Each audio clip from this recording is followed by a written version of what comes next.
Yeah. Okay, all right, hold on.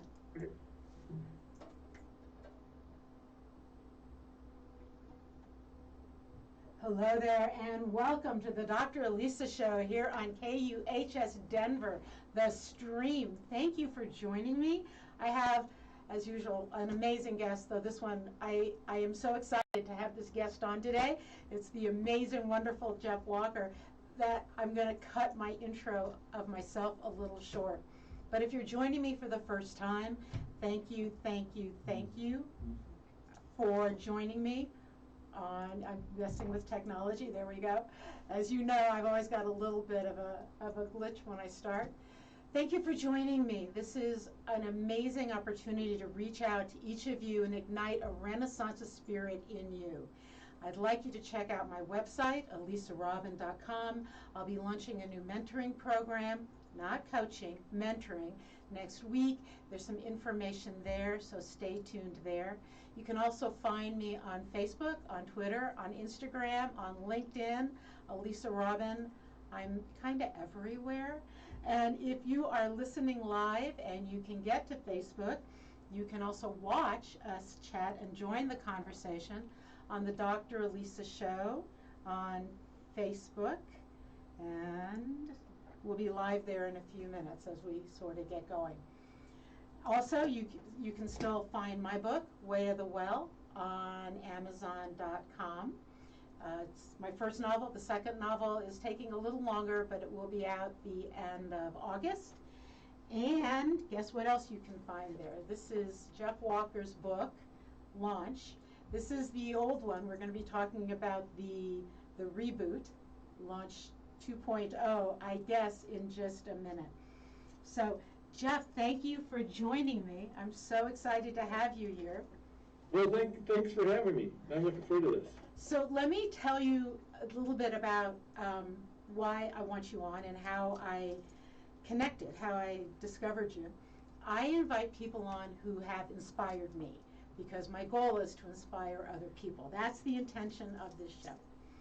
And a couple years ago, one of my friends said, oh my gosh, you got to check out this guy. I had just left my academic career. I wasn't sure what to do. And she said, you got to check him out. And I watched your videos, and I bought your book, and I did one of your series of, because you do all this free stuff. And then she was really struggling. I bought her one of your sessions as a gift to her because she was struggling to get going in her career. And I used a lot of your techniques to get going from zero to where I am right now with my radio show. And so you just inspired me in so many ways.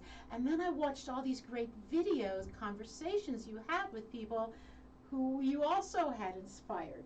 So here's where my first question, so thank you, but my first question, you have found your personal renaissance, your what, right? Your why in the world around inspiring people to have a prosperous future.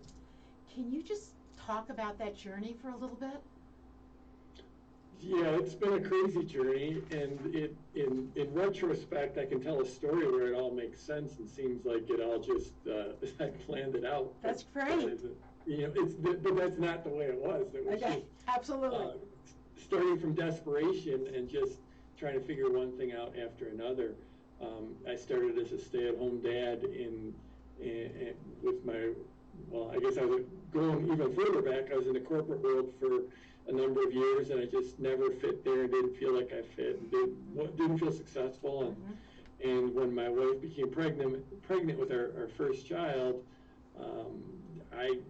we wanted one of us to stay home, so I ended up leaving my corporate career. And career is overstating it, but my corporate job. And I was home with a 1-year-old son. And this was in the early 90s, so it was before it was fashionable. And my wife was supporting the family. She had been in school. She got out of school. She got a good job, but it was still, we were trying to support the family on one income, and it was hard. And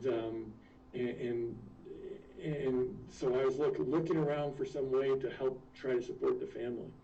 And my ultimate goal was, at that point, was $10,000. If I could bring in $10,000 per year, it would take a lot of pressure off the family. Yeah. I mean, it's significant impact. And but I didn't know how to do it. But this is now 1996, and so I've been home taking care of my son for 5 years, and then we had my daughter, so I was now home with a couple of kids, and living in the Denver area, and I had this interest in the stock market, so I came up with this idea to start publishing a newsletter via email about the stock market, a free newsletter, not knowing what it could lead to. Frankly, I started that because I needed something to put on a resume, because I thought my path would be to go back to school, to go to grad school, get a graduate degree, and then go back to the corporate world, which is a weird plan since I failed the first time around in the corporate world. But in any case, as you know, you can't get into grad school with nothing on your resume. And I've been changing diapers and making peanut butter sandwiches for the last 5 years. So I started publishing this newsletter, and I just sent it out to everyone I knew who had an email address, which back then was not very many people. The first email newsletter went out to 19 email addresses. One of them was my second email address, and one was my wife's email address. But it felt better to say I had 19 subscribers instead of 17 subscribers. It just, when you're starting out, you're desperate, right? And it just felt better to say I had 19 emails. And that eventually started to grow through word of mouth. It was just, I had no credentials. I wasn't a stockbroker. I wasn't a registered investment advisor, a commodity trading advisor, no initials after my name. I just had an interest, and I had studied the stock market, so I started publishing. And through word of mouth, I started to get a few subscribers. And so my second newsletter went out to like 23 people or something, and my third one went out to 30 people. And then I figured out how to put up a free website, which was really hard to do back in the mid-90s. We don't have the tools we have now. Really hard to do. And started getting 1 subscriber a day, and then 2 subscribers a day, and then 3 subscribers a day, and just did everything I could to get my work out there and get noticed. And eventually it got up to about 30 subscribers a day, and that's like 1,900 people a month. And so once it got up to, I don't know, somewhere between over 1,000 subscribers, I had this thought that maybe I could sell something to, maybe getting this free newsletter, maybe I could sell something, I could make some money. And so I didn't know how to sell. I'd never done any sales. I had no marketing experience. All my corporate stuff was in operations management. So just no experience whatsoever, no comfort with selling. The idea that someone would pay me for something I created just seemed, beyond belief. But so it's like, how do I sell something? And I came up with this paid version of the newsletter, and I just started. I felt so bad to ask people for money. It was a weird mindset, but I know a lot of people struggle with that. A lot of people do, and I now know that.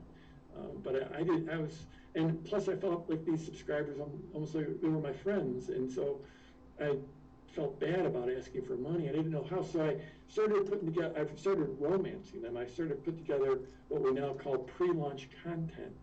I started to deliver even beyond the free newsletter, but additional training and it was all done via email back in those days. This is the mid-90s. But then in early 97, it was actually January 1st, 1997, I sent out what we call a sales letter, which is it was an email that said, hey, I've got this new thing coming. And I've been hinting at this new thing coming, but I've got this new thing, and if you want to get it, then, and this shows you where technology was back then, print off this form, fill it out, and send me a check. Because doing online payments was like rocket science back then. Yeah. Now, it was certainly beyond me, and I didn't have a credit card. There was no PayPal, there was no Venmo, there was nothing. And getting a credit card merchant account was like for grown-ups, and that wasn't me. But a few people sent me a check, and that first launch did $1,650 in sales. And everyone's got a different frame of reference on money. Everyone does. And for some people, that's like incredible. For some people, it's like, well, that doesn't sound that impressive. For me, it was life-changing. It was unbelievable that people would give me money, and I had that goal of $10,000 for the year, and at that point I had this thought. It was one of the most important thoughts I've ever had, and that thought was, if I did this once, I could do it again, and I could do it again, and I could do it again, and I might even get better at it at some point. I had those two thoughts, and that is what happened. You know, the next launch actually did almost 4 times better. It was about $6,000, which is just unbelievable. And the next one was $8,000, and then eventually I did that one that was like around $14,000. And I was taking that same offer, that same newsletter, that paid newsletter, and relaunching it like with a different offer with different bonuses,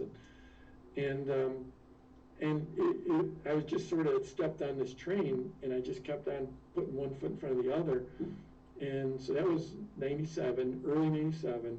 I think I did hit that $10,000 in 1997. And then in 1998, I put together a whole new offer, a whole new product, and did $34,000 in a week, which was about as much money as I made a year when I had my corporate job. Wow. And that was at that point was when my wife and I, Mary and I, started talking about her coming home. And that set that whole plan in motion. And by mid-99, she had left her job. I came come home to be with the kids and also help me grow the business. In 1999, we decided to move out to the mountains in Colorado. We found a home. We needed a down payment, so I did a launch. That launch did over $100,000 in a week. I just said this in 5 minutes. It sounds like it happened instantly, but that was from mid-96 to like mid-99, and I just couldn't believe it. We moved out to the Rango, and where I still live, and then in 2005 had a shift in the business, and I went from teaching about the stock market to teaching people how to launch, teaching marketing and entrepreneurship.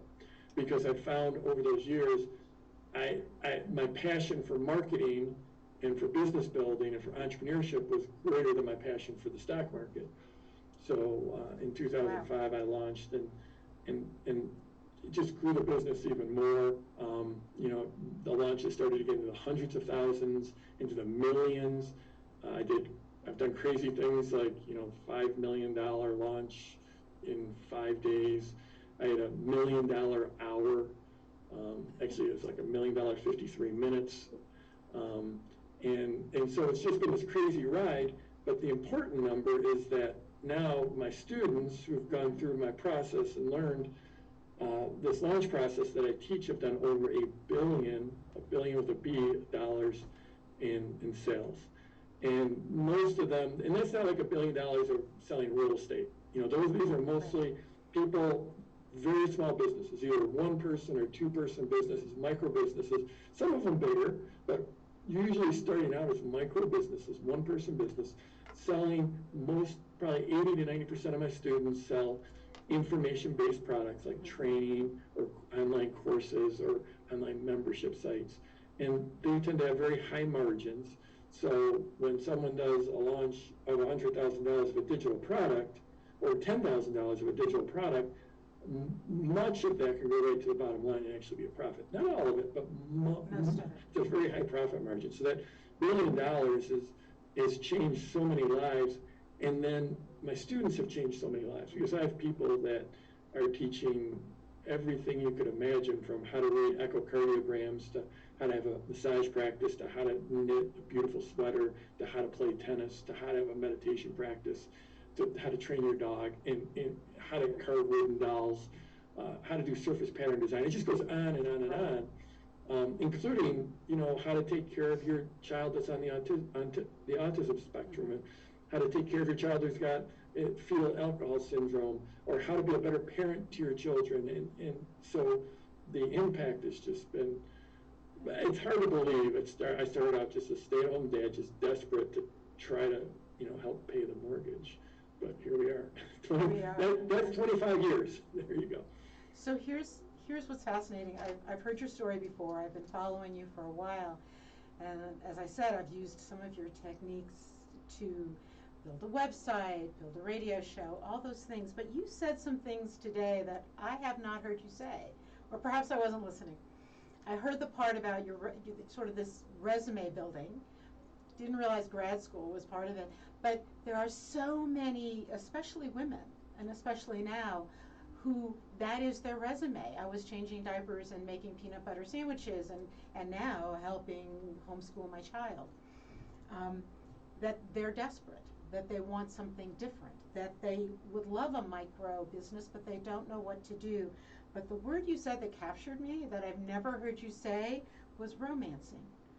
You were romancing people, and the reason I love that is I talk about seducing people, which is just another level of that seducing life to us. I'm wondering, this hadn't occurred to me before, do you believe, or how has that experience? Because your language sounds a great deal like many women in 2020 who want to start a side gig, and this is their life. You described it. How do you think that's improved your effectiveness with working with micro businesses and especially women? Well, first of all, I think my process is it's about marketing. It's about sales. My life has become about impact. That's what drives me these days. But at the end of the day, I'm teaching marketing and sales and entrepreneurship. But the core of it is marketing and sales. And what I teach is inherently a relationship-based sale. And I stumbled onto that because I was afraid to ask for the order back in 1996, and it worked. So it kept on working, and I kept on tweaking it, and then I started helping friends do it, and I learned from them. But at the end of the day, it's a relationship-based sale, and it naturally, I think, if we have to make a broad generalization, is that going to who's more about relationships? That's right. Yes. Men or women. I mean, it's a broad generalization, and we're all about relationships.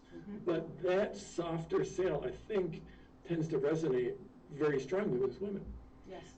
Well, I just know because I look at my audience. Like when I do a live event, back in the old days before the pandemic, when I did live events, you could just look out at the audience, and it's 60%, 65% women. Right. And in an industry where you go to any other event, and it's 30% women. Right. And I think it's just because of that inherent relationship-based sale, the idea of romancing, of delivering value, of building that relationship before you ask for the sale. And oh, by the way, I just got lucky in that I stumbled onto that idea right when the world was shifting to this online world is about connection. It's about transparency. It's about congruency. It's about the word that gets overused so much, authenticity. Well, all those things, you can't hide now when you're online. Right. People can see more of you. That's right. So it's not just like some drive-by, boom, here's this, buy my thing, buy my thing, buy my thing. Right. And it's just I happen to be in the right place for whatever reason with that right message. And oh, by the way, if you look, I think I haven't seen like super official statistics, but I've heard it secondhand that the number of women starting business is far exceeds the number of men starting business. Right. Right. At least in the United States. In the United States, and especially we're going to see a growth in that with 2020 because women were so negatively impacted by the pandemic. Who was doing most of the homeschooling, and again, it's a generalization, but who lost most of the jobs, who was downsized more, who now realize, and in this world, almost everyone needs some kind of a side hustle, some sort of a plan B. I was fired very young from a job. I had a job at Sears. I was trying to get into grad school, and I got fired, and that was the job that taught me right then, I was 21, that you've always got to have a plan B and a C and maybe a D. You've got to have multiple income streams if you can, because life is unpredictable, and this is a way to flow with it. Right. So here, this is an interesting thing. I haven't told this story very often. When there's the trying to get into grad school, and starting this newsletter and Right. putting it on my resume, and it worked. I got into grad school, Wow. and I got accepted. I was going to go for a graduate degree in finance, not an MBA, but a whatever it's called, MS in finance, I think. And that was going to be my career. And so I had put it on my resume. I audited a class, and I did really, really well in the class to try to get. I did all these things to get in. I took the GMAT, like the test. It was just full-time work on that, full-time work on starting this newsletter thing, full-time work on raising a kid. So there's a lot of pain involved. And so January 1st, I did that launch. That's when I sent out the newsletter. Well, that same week I started classes, the first week of January. So it was January. It might have been January 4th or 5th. I don't remember the exact date. But I started classes, and I went and I sat in the class, and it was a night class because it had to be. So I was home with the kids all day. Mary comes home. I go off to school.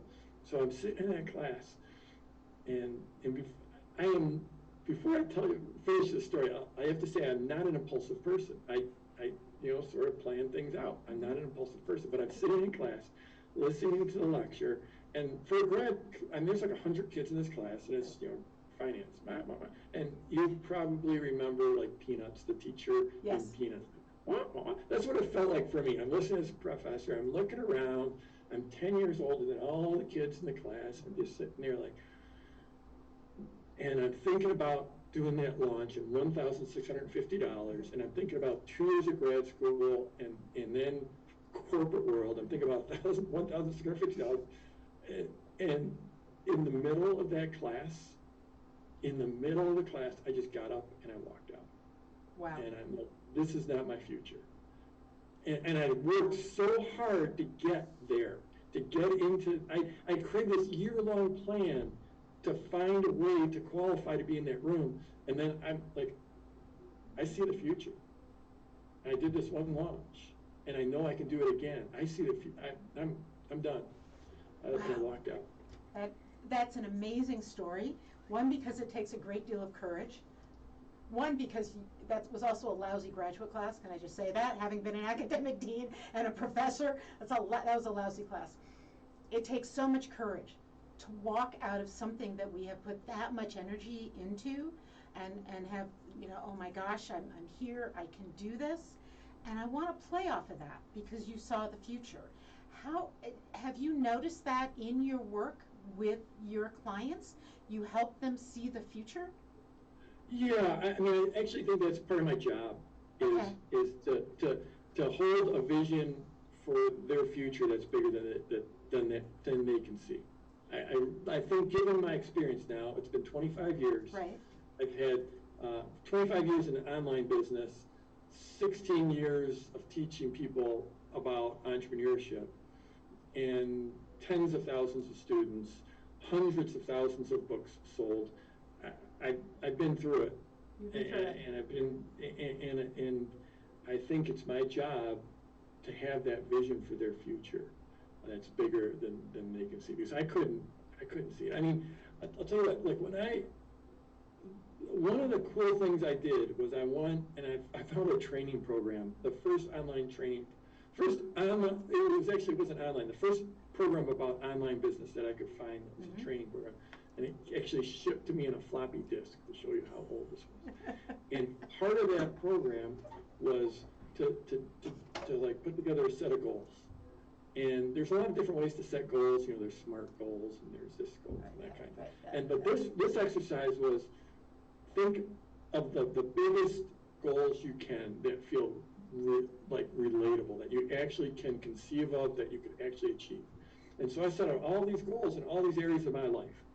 Being relationship, my physical health, adventure, because I love to be outside, but for an income goal, I put $100,000 and that was the biggest goal that I could think of back then, in the mid '90s. And it was like, that'd be like, check the box, you're rich. It's all.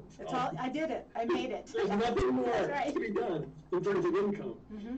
And I have had times now where, I've raised, in a day, I've raised way more than 100,000 for a nonprofit and given that away. Wow. You know, I've raised millions of dollars for nonprofits. And you know, I have a business that does, you know, I can't even quantify how much more than that, but a lot more than, I've got 40 employees. I've got employees that I pay more than $100,000 a year. So, yeah, it's just, I remember what it was like back then. And I have to, go ahead, keep going. Well, I remember when I did, eventually, when we started to figure out how to do credit cards, you had to get what they call a merchant account, which is the account that your credit cards run through, and then it shows up in your bank. And back then, it was difficult to get these. And you had to like take a picture of your office, which was like our spare bedroom. I had to move the baby's changing table out of the way when I took the photo. I was dead serious, and I sent that in, and we got approved. And the woman, bless her heart, she called me up and said, we're approving you, but we're only going to approve you for, and I can't remember the exact amount. I think it was $4,000 a month. We're going to approve you for that. We can process $4,000 a month. And I like laughed, because actually it might have been 10,000. It might have been 10,000 a month. I'll take that back. I'm going to say it was 10,000. It was 25 years ago. $10,000 a month. And I laughed, because the idea that I could do $10,000 in sales in a month was just ludicrous. I mean, I literally laughed out loud. And she said, "Don't you laugh.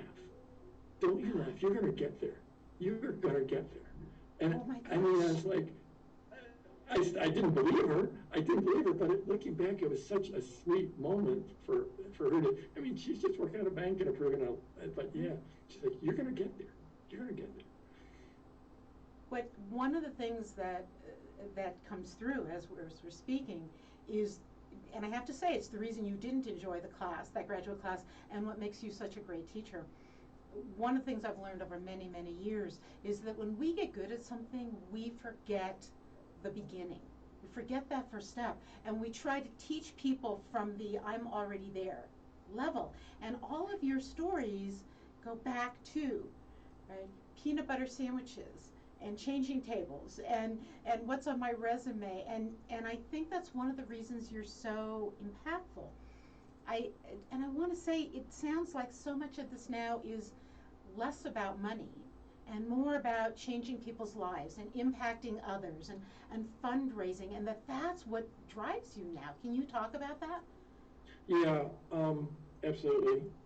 You know, I call it, there's a book called Made to Stick I read long ago. Right. It's a good book, and they talked about the curse of knowledge. And that's the idea that once you become an expert, it's really hard to remember what it's like to be a beginner. Right. And personally, I try to put myself back in beginner mode, like find things where I'm a complete beginner at, just so I can have that beginner's mind. Right. I try to do that.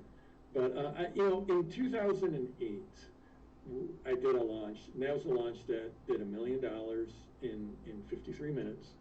It did $3.7 million in 34 hours.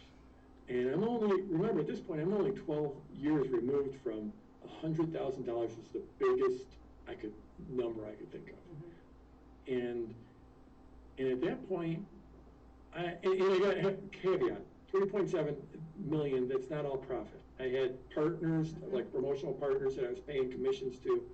But even if you take a big chunk of that away, it's still, when your goal is $100,000, it's still a lot of money. And we haven't really grown, even to this day, really haven't grown our lifestyle very much at all. You know, still live in the same house that we bought 21 years ago with that launch. And so at that point, a funny thing happened. And this might be hard to relate for a lot of people, but I know some people listening will relate to this. And that is, I went to a bit of a tailspin of like, what's my life about now? Like, I felt like I'd reached the pinnacle, and is that all there is? You know, this is like you see Olympic athletes win a gold medal and then sort of go into a bit of a tailspin, because I spent my entire life working for this. And here I'd spent these 12 years building this business, and it wasn't like that was the end, but it was just so much, so outsized compared to what my dreams were in terms of finances, I didn't know what to do. So I went on a bit of a journey. And this, again, this is going to sound like it happened in a week, but it didn't. It was probably 6 months of, going meditation retreats and yoga retreats and Tony Robbins seminar and life book and journaling and just trying to figure out what my life was about. And what I eventually came to was that my life's about helping entrepreneurs, helping people become entrepreneurs, helping people grow their businesses, and helping people. Really, what we're doing online is, the whole world just shifted to online education, but my world shifted to online education 25 years ago. And that's really what I've been doing for 25 years, is one form or another of online education. And so, it's all about education and entrepreneurship and helping people become, build businesses and transfer their skills and teach others how to live a better life, whether that's through knitting or meditation or having a dog that comes when you call. That's pretty powerful, because one, that you'll talk about it openly, and two, that you went through that transformation, right? That once you reached a goal, because we don't think about that. I've reached a goal, now what do I do? I'd like to spin off on that a little if I can. Some of your videos that you just, you randomly do a video somewhere. And I have to say, I love the fact that you don't do super professional, perfect hair in a studio videos. I love that, because it's not my style, right? And I just love that about you. But what you often do is take something that occurs to you in daily life. You're on the river with your kids, or you're on the lake, or you're biking, whatever, and you cut a video and you take that moment and you connect it back to entrepreneurship or resiliency or grit, or you can do this. And did that just emerge from that time period of struggle, or where did that come from? It did. I'm trying to remember, because I do a weekly video now, which is sort of archaic. Now everyone's doing 15 seconds, they're doing Insta stories every day, and so I'm pretty old school that way. So once a week I put out a video on my blog, and I think I've been doing that about 7 or 8 years now. And like so many things, the first one I put out was just, I felt inspired in the moment. I was like on this beach in Florida right after this torrential downpour, and I was the only person on this beach because the rain stopped, and it was just an inspirational moment and place, and I just felt inspired to shoot a video, and I had my phone, and so I shot a video and I put it up, and people liked it, and since then it's, obviously at that point I've been publishing in one form or another for a long time, and I've been doing video for a decent chunk of time, and some pretty nice video at times for a decent chunk of time, but just I decided to lean into that. And frankly, one of my inspirations for those weekly videos is I want my kids to have something they can look back on, sometime down the road, because some of the videos are about marketing, some of them are about business, a lot of them are about having a great life and leading a life of intention. And so a lot of those videos are just, I'm making it more for my kids than for anyone. It's another way that you're romancing. You are building relationship. Yes, I know what you're teaching, but you're teaching it through relationship, through romance, through living fully, all of that, which I think sets you apart. And that's one of the reasons that I continue to follow you, because it's not just a grit coaching session. It's a life. It's sort of mentoring session that you offer, and I so appreciate that. So I want to, well, first off, if you've just joined me, I forgot to do some announcements. If you just joined me, you missed a great half hour. You'll have to go back and watch it on my website or on Facebook. This is the Dr. Lisa Show on KUHS Denver, and if you can't tell, wow, do I love doing this show, and especially today, I have an amazing guest, Jeff Walker, from Product Launch Formula, and his book is launched. We're going to talk about this because he just released a second edition, and we're having this amazing conversation. And we're going to get to ways that he can help you, but right now we're sort of just digging into the meat. But Jeff, can you tell people all the different ways they can get in touch with you? Because they're all going to want to follow you now that we're having this conversation. Yeah, I mean, I think probably, so I have a blog at jeffwalker.com. My primary training is at productlaunchformula.com, and there we'll periodically do a free masterclass. And it's free, it's amazing amount of training, and then eventually I'll try to sell you something, like the upgraded version, if you join there. Right now, frankly, we just came out of doing a great big event. So I don't even know what's at that page, but you can probably put your email address in, and then when we're ready to do another masterclass, then we'll send you an email. And then, I'm on Instagram at Jeff Walker CO. I'm not there all the time, but every now and then I'll post a story. It's usually when I'm having fun out in the mountains, skiing or mountain biking or something like that. And literally, if you just go to Google and type Jeff Walker launch, you're gonna find everything. You actually come up and your videos come up. Everything about you comes up. Yeah, I'm on YouTube. I don't even know what. Yeah, if you just go search YouTube for Jeff Walker, you're gonna, probably Jeff Walker launch. You'll absolutely find it. Right. So where I'd like to go a little bit deeper into maybe some advice for people. But can we start with your book? Because I just watched a video you did with an author whose first name I can't pronounce. I'm so sorry. Una? Yes, her. Thank you. Yeah. And it's you talked about the Scottish name. Yes, you talked about the importance of the book cover and a relaunch and the work in that. So the first book is the Blue Launch book. Just talk a little bit about so everyone knows, right? The reboot of that book. Yeah, so that book came out in June of 2014, so almost exactly 7 years ago. And of course, it took me like a couple of years to write, so it was written from like 2012 to 2014. And so things have changed. I teach this formula, and strategically, this formula is unchanged from 1996 in a strategic sense, and that idea of romancing and delivering value and establishing your authority ahead of making any type of an offer, any type of an ask for money. So the same strategy applies, but things changed. When I started out, it was purely email. Then eventually we had blogs. I mean, blog was this amazing innovation. Can you imagine that? And then we had like, you could actually post photos. And the first 10 years I was online, no one knew what I looked like that. You literally putting a photo on a web page was like hard to do. And then we had audio, and then we had ugly screen capture video, and then we had like the starts of the first real video, and then we had fancy video, and then we have live broadcasts, and of course social media all through that, and YouTube. And so all along I've been innovating.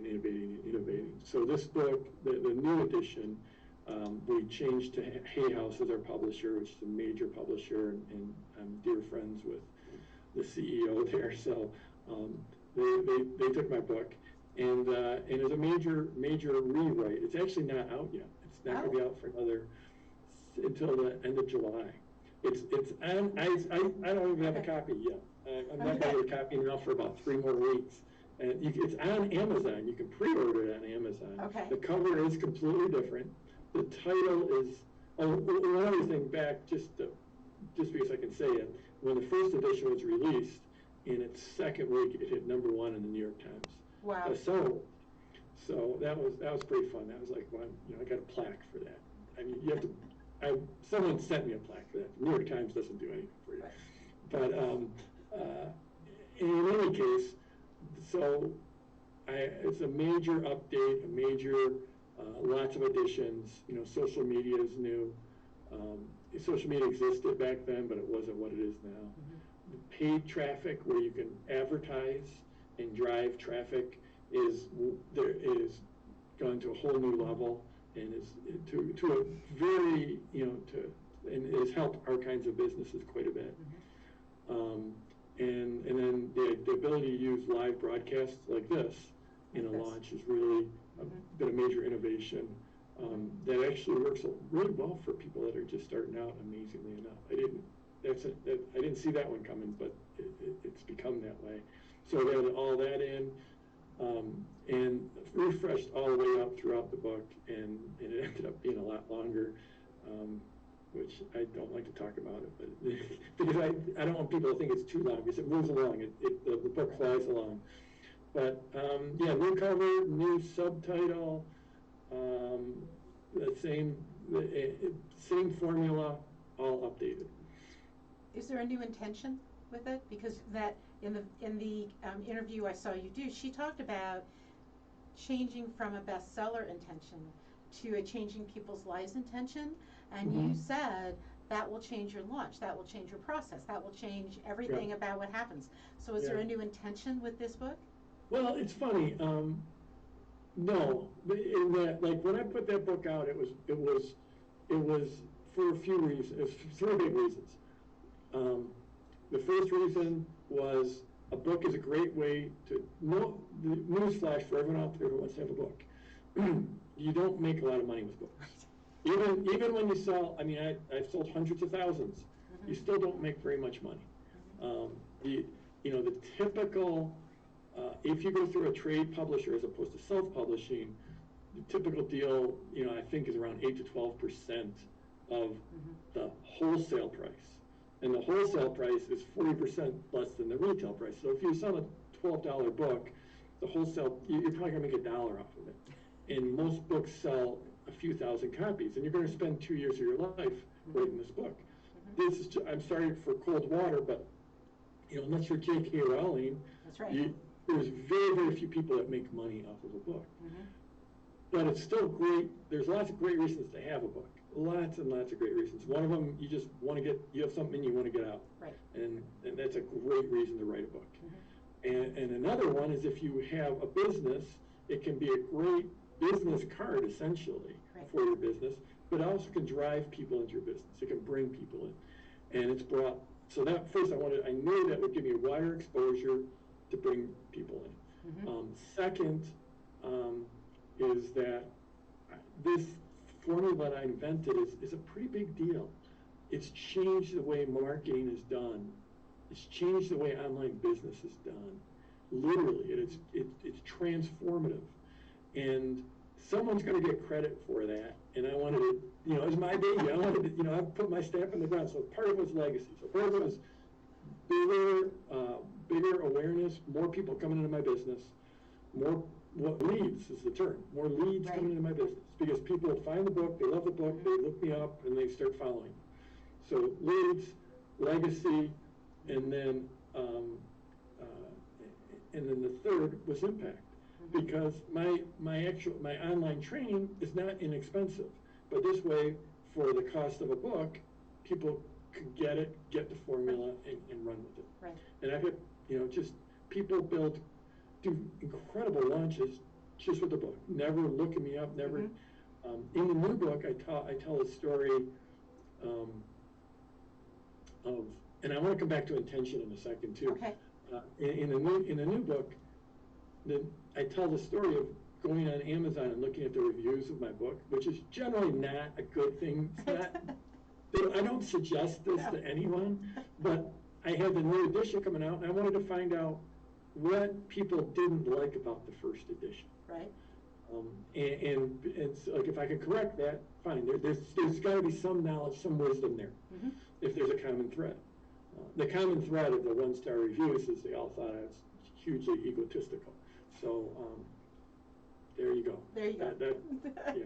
But when I went there to look, 6-8 months ago or whatever, there were right at the top. There was 2 brand new reviews, and one of them said something to the effect of, "This is the worst book I've ever read.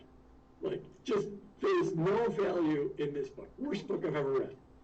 And then directly next to it was a review from someone who I'd never heard of. And she said, "I was a former preschool teacher, and this book helped me build an 8-figure business. Oh my gosh. 8 figures. So that's over $10 million per year. Oh $10 million in sales per year. This book, and she went on to say, I've never bought anything else from Jeff. This book gave me everything. And I was like, the juxtaposition between those two was absolutely ridiculous. And so she left her name, and so I looked it up, and she has a significant imprint because with a $10 million business you do. Right. Her name's Tiffany Alicia. She's, I'm going to say, late 30s, early 40s. I'm going to guess. I might get in trouble for guessing a young woman's age. And she's built this incredible business teaching women about finances, about running their personal finances. And she was recently on, I think, on the cover of Money magazine. She has a New York Times bestseller, and she traces it all back to buying the book. Wow. So this sense of impact, right, that you have on people, that you've shifted, you needed to make money, right? You did, and now, like, what's inspiring you, it sounds like, is the way you're changing other people's lives. Yeah, for sure. Right? And did you want to circle back around to intention on that? Well, it's funny because, like that interview I did last week with Una, she has a book, and the new book is called, well, it's the same book with a new title. Right. The new title is called Ditch the Diet. Right. And Una lives in Canada, is Canadian, and so she changed her title, she changed her cover, and she's relaunching it here in the States. The first time around, it was a bestseller in, I think, the Globe and Mail is the primary Canadian national newspaper, and she was like a #1 bestseller there. And she used my process. In fact, she sat at this table where I'm at right now in a mastermind with me, where we planned her book launch. And so she used that, and she was all about getting that bestseller, but she's like, this time I just want to get it out. The bestseller doesn't mean much. And frankly, for me, I got #1 New York Times bestseller for my book in 2014. It's like a check mark that I've got next to my name. It's about the only real check mark I've got next to my name. It's the only I don't have any other credentials other than #1 New York Times bestseller. But this time around, I don't care about, hitting the bestseller list. I care about getting as many books out there as possible, and getting as many hands and helping as many people as possible. So this is amazing to have the chance to talk to you. And in the time we have left, I want to, let me just, pitch you a couple. Like, let's say I show up somewhere, right? And I say, look, I have this resume that's bizarre, right? I have a master's in geology, I've got a PhD in psych, I've got a second master's, I have enough degrees to share. You can have one. And now I'm doing radio. What am I going to launch? Where do you start someone? And their story might be, I've made peanut butter sandwiches, right? And had a job that's not working. How do we start? How do you help people find that? So, I'm just going to, anything, say whatever you want. I love to talk about my students. So we have Anne LaFollette is, and I can tell you her age because she shares it openly, and she's just a few years older than me. She's in her early 60s. And when I think she was around 59 or so, she was successful in the corporate world. She worked for, I think at the end of her career, she was working for the Gap and in operations and, at a very high level. And then one day, and she just thought she was going to ride out her career there, and one day they just downsized her, just out of the blue. Just no warning whatsoever. She got called into the office. She thought, had just a regular day, and then, nope, you're driving home today and you don't have a job. And she had always had an interest in art. And she had a bunch of art supplies downstairs. And her husband basically said, you got all those art supplies, why don't you start doing something with those now that you're home? And so she found her way to this thing called surface pattern design, which is this, I Googled it, even after I Googled it, I couldn't figure out what it is, but it's basically taking doodles and and put them in Adobe Illustrator and turn them into a repeating pattern that then can go on like a mouse pad or a handbag or a napkin or all kinds of things in our world. You'll start to see them as you look around the world, or your Dixie cup or whatever. But you can actually, people can create these and they can actually sell them and license them and make money. And she learned how to do this. Ironically enough, she learned from one of my students who was teaching how to do this. Wow.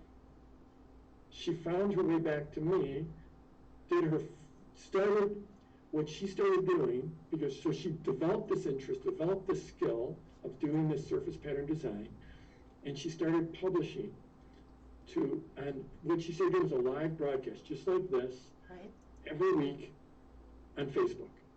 And she said, I just learned how to talk to the green dot, like, on your computer. That's right. I just talked to the green dot.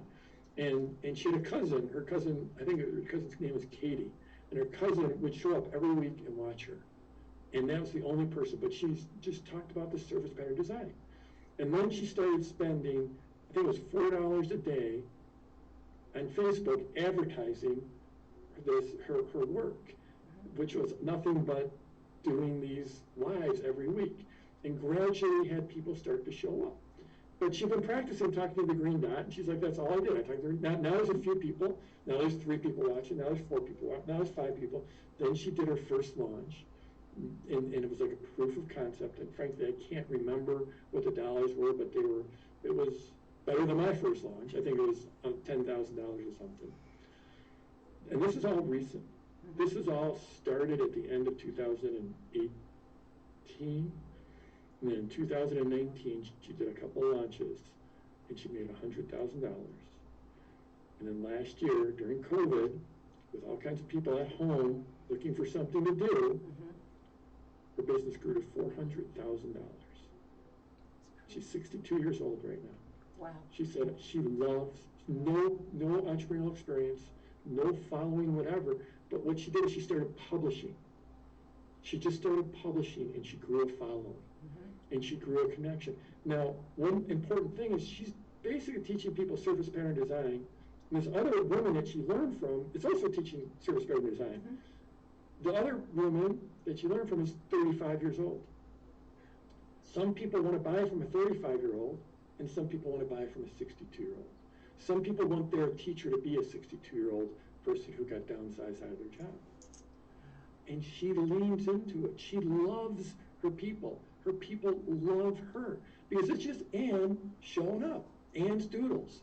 Showing up and showing how to do this work and showing how to recreate your life.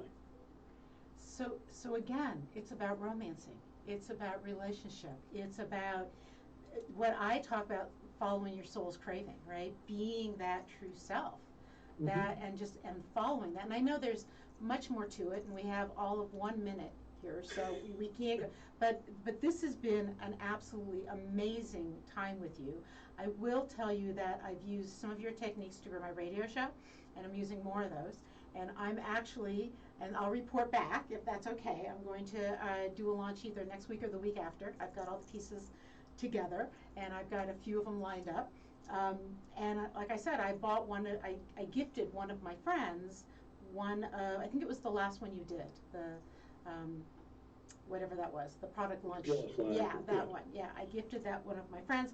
I've gifted your book. So in this last minute, just remind people how to find you and how to find your book, because they can pre-order your book, which I'm going to do. So how do they find you? Well, you can find me at jeffwalker.com. I have a blog there. I publish it every week.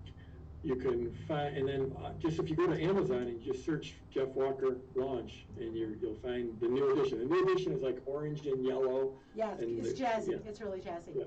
Yeah. So if you're still if you just joined us, you joined the end of my show, and you missed this amazing conversation with Jeff Walker. This is the Dr. Elisa Show on KUHS Denver, the stream, and we are out of time. But guess what? I publish this. It'll be on Facebook. It'll be on my personal page, on the Dr. Elisa Show page. It'll be on elisarobin.com.